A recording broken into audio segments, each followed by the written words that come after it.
warahmatullahi wabarakatuh. Shalom, Om Swastiastu, Namo Buddhaya, salam kebajikan, salam sejahtera untuk kita semua. Perkenalkan, nama saya Nesya Dita Ramadhani dari Fakultas Keguruan dan Ilmu Pendidikan, Program Studi Pendidikan Fisika, Universitas Sriwijaya. Di sini saya akan memaparkan hasil makalah saya, yaitu yang berjudul Implementasi Kurikulum 2013 dalam pembentukan karakter peserta didik pada jenjang sekolah menengah atas.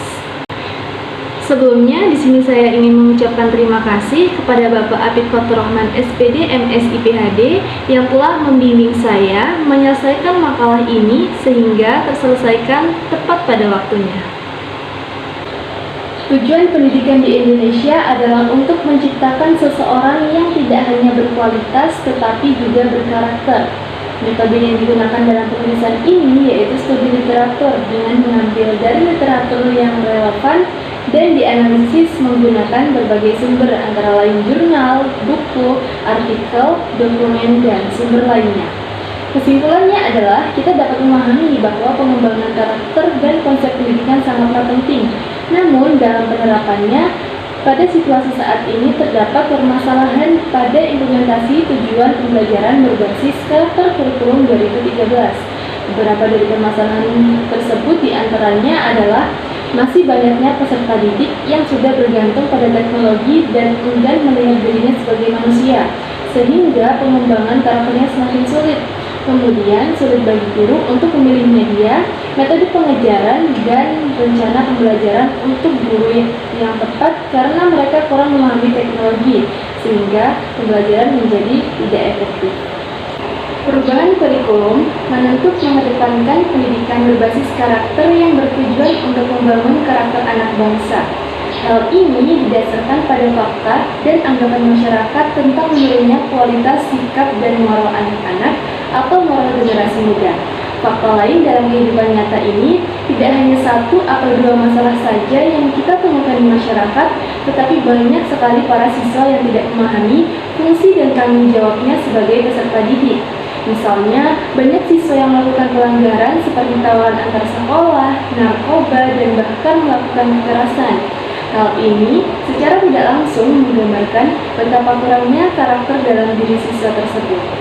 Berdasarkan deskripsi tadi, saya tertarik untuk melaksanakan penulisan apakah penerapan kurikulum 2013 berpengaruh terhadap pembentukan karakter siswa, terutama siswa sekolah menengah ke atas.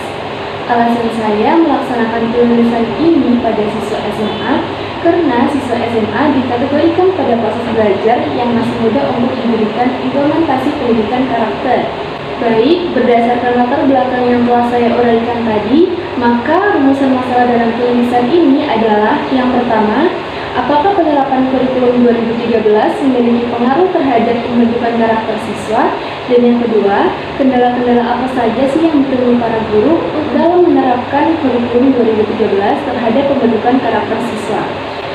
Selanjutnya, tujuan yang ingin dicapai dalam penulisan ini adalah sebagai berikut. Yang pertama, melihat pengaruh penerapan kurikulum 2013 terhadap pembentukan karakter siswa.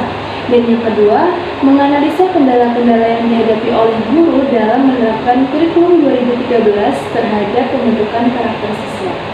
Metode penulisan yang saya gunakan untuk penulisan ini adalah dengan melakukan studi literatur. Studi literatur adalah mencari referensi teori yang relevan dengan kasus dan permasalahan yang ditemukan. Referensinya dapat dicari dari buku, jurnal, artikel, laporan penelitian, dan situs-situs di internet yang membahas kurikulum 2013. Data yang didapat dari studi literatur ini akan digunakan sebagai acuan untuk penulisan makalah ini. Selanjutnya ada 5 poin yang akan saya bahas, yaitu yang pertama, kriteria pembelajaran dalam kurikulum 2013. Yang kedua, makna pendidikan karakter. Yang ketiga, hakikat pendidikan karakter. Yang keempat, pendidikan karakter dan kurikulum 2013. Dan yang terakhir, kendala-kendala guru dalam melaksanakan kurikulum 2013. Baik, langsung saja ke materi yang pertama, yaitu kriteria pembelajaran dalam kurikulum 2013. Nah, kriteria pembelajaran ini ada 8. Yang pertama yaitu materi pembelajaran berbasis pada fakta atau fenomena yang dapat dijelaskan dengan logika atau penalaran tertentu, bukan sebatas kira-kira, khayalan, legenda, atau dongeng semata. Yang kedua, penjelasan guru dan respon siswa dan interaksi edukatif antara guru siswa terbebas dari prasangka yang serta-merta, pemikiran subjektif, atau penalaran yang menyimpang dari alur berpikir logis. Yang ketiga, mendorong dan menginspirasi siswa berpikir secara kritis, analitis, dan tepat dalam mengidentifikasi, memahami, memecahkan masalah, dan mengaplikasikan materi pembelajaran. Yang keempat, mendorong dan menginspirasi siswa mampu berpikir hipotetik dalam melihat perbedaan, kesamaan, dan tautan satu sama lain dari materi pembelajaran. Yang kelima, mendorong dan menginspirasi siswa mampu memahami, menerapkan, dan mengembangkan pola pikir yang rasional dan objektif dalam merespon materi pembelajaran, berbasis pada konsep, teori, dan fakta empiris yang dapat dipertanggungjawabkan. Dan yang ketujuh, tujuan pembelajaran dirumuskan secara sederhana, jelas, namun menarik sistem penyajiannya. Dan yang terakhir, proses pembelajaran harus terhindar dari sifat-sifat atau nilai-nilai menyeramnya. Baik, di sini saya akan melanjutkan mengenai makna pendidikan karakter. Menurut Kementerian Pendidikan Nasional, pendidikan karakter dimaknai sebagai pendidikan yang mengembangkan karakter bangsa pada diri peserta didik, sehingga mereka memiliki nilai dan karakter sebagai karakter dirinya, menerapkan nilainya tersebut dalam kehidupan dirinya sebagai anggota masyarakat dan warga negara yang religius, nasional, produktif, dan kreatif. Pendidikan karakter mengajarkan kebiasaan cara berpikir dan perilaku yang membantu individu untuk hidup dan bekerja sama sebagai keluarga, masyarakat, dan bernegara, dan membantu mereka untuk membuat keputusan yang dapat dipertanggungjawabkan. Dengan kata lain, pendidikan karakter mengajarkan anak didik berpikir cerdas, mengaktifasi otak tengah secara alami. Selanjutnya adalah hakikat pendidikan karakter. Pendidikan karakter bukan hanya sekedar mengajarkan mana yang benar dan mana yang salah. Lebih dari itu, pendidikan karakter adalah usaha menanamkan kebiasaan-kebiasaan yang baik sehingga peserta didik mampu bersikap dan bertindak berdasarkan nilai-nilai yang telah menjadi kepribadiannya.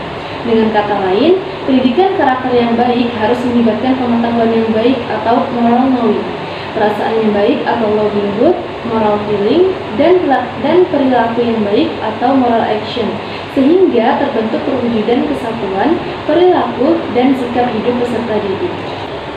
Baik, materi selanjutnya adalah pendidikan karakter dan kurikulum 2013. Penerapan kurikulum 2013 dapat berpengaruh terhadap pembentukan karakter siswa. Faktanya, pada saat proses belajar mengajar berlangsung, di mana seluruh siswa mencerminkan sikap yang menunjukkan bahwa mereka memang memiliki karakter yang baik, yaitu disiplin, menghargai guru, percaya diri, serius, dan religius. Satu hal yang sangat menarik dari hasil pengamatan tersebut adalah pada saat siswa belajar mata pelajaran agama. Waktu guru membacakan ayat Al-Quran, siswa secara bersama-sama menyanyikan artinya tanpa melihat buku.